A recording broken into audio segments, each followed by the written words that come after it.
គាត់សួរថាគាត់ថ្ងៃហ្នឹងគាត់សួរខ្ញុំថាចេះថាជីវិតខ្ញុំឯកាប៉ុណ្ណាហើយខ្ញុំក៏ឆ្លើយថាបើសួរថាជីវិតខ្ញុំឯកាហើយស្ងប់ស្ងាត់ប៉ុណ្ណាខ្ញុំប្រហែលជាឆ្លើយអត់ចាញ់ទេហើយក៏ខ្ញុំអត់ដឹងដែរហើយប្រហែលជាខ្ញុំត្រូវនិយាយថាបើសិនខ្ញុំនិយាយប្រាប់គេអត់ជឿទៀតវាចឹងហ៎រងថ្ងៃក្រៅពីធ្វើការគឺខ្ញុំអត់មានអីធ្វើផ្សេងទៀតទេព្រោះស្រឡាញ់គេតែគេអត់ស្រឡាញ់វិញវាចឹងហ៎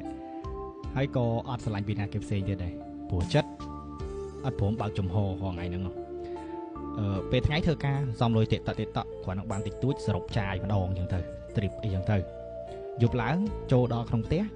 បាយរួចក៏ចូលក្នុងបន្ទប់សង្ងំបាត់ឈឹងពេលខ្លះវាពោពេញដោយភាពស្ងប់ស្ងាត់វាស្ងប់ស្ងាត់ចឹងទៅសូម្បីតែឆាតឬនិយាយទូរស័ព្ទមួយពីណាគេក៏ខ្ញុំអត់មានទេហើយវាប្រហែលជាគេលែងហៅថាឯកាយមកទៅខ្ញុំគិតថាជីវិតហ្នឹងវាអត់ឯកាទេចំពោះខ្ញុំគ្រាន់តែពេលខ្លះគិតឡើងវិញទៅមានអារម្មណ៍ថាជីវិតខ្លួនឯងហ្នឹងវារៀងស្ងប់ស្ងាត់ខ្លាំង